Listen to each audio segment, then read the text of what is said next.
Yaxshi, radnoyim, zalotoyim yaqini, mabodo uyda turib qolgan mashinanglar bo'lsa yoki garajlarda mammaqa chirib ketgan mashinanglar bo'lsa, olib kelaverasizlar. Mana Qurbon akam bilan Ro'shan akam oldilariga bular sochib tashab, tarfetkalarni ham bo'yab berishadi, eshiklarni ashibkalarni ham bo'yab berishadi. Mammaqa zazorlari qochib ketgan bo'lsa, qarang, rechpech. Bu ancha 2012-yil ekan bu Matiz. Menimcha bu turib qolgan. Ishlari mammaqa bo'yapti. Bamperlarni ham bo'yab berishadi. Xohlasanglar yangi olib kelib taqaverasizlar. Radnoyim, zalotoyim yaqini. Mana mammaqa ulab berishadi mana. Ko'rdingizmi?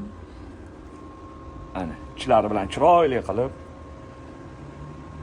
Mana mabodo turib qo'ygan mashinanglar garajlarda turib endi suv kirib qolib, chiqib ketgan bo'lsa olib kelsanglar, mana shunaqa noldan sochib tashlab yig'ib berishadi.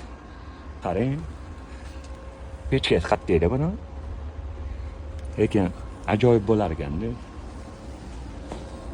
Shuna pastga egalarining nomerini yozib qoldiraman. Ro'shan akam, Qurbon akam. Alo deysizlar, mana shunaqa mashinam bor edi. Bo'yab beringlar, kraska qilib beringlar yoki to'g'irlab beringlar desanglar, kraskani ham ko'rib berishadi. Gap yo'q. Rechpech akalarim.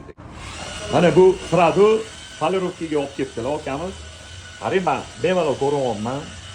Qurbon akam bilan Ro'shan akam polirovka ham qilib berishadi, lekin gap yo'q. Buni narxini 400 mingdan $100 polirovka qilib berishadi, faqat ishiga qarab deyaptilar. Yana telefon qilsanglar, narxlarini aytadilar. Qarang. Men bemalol ko'ryapman-da. Kelinglar, akalar.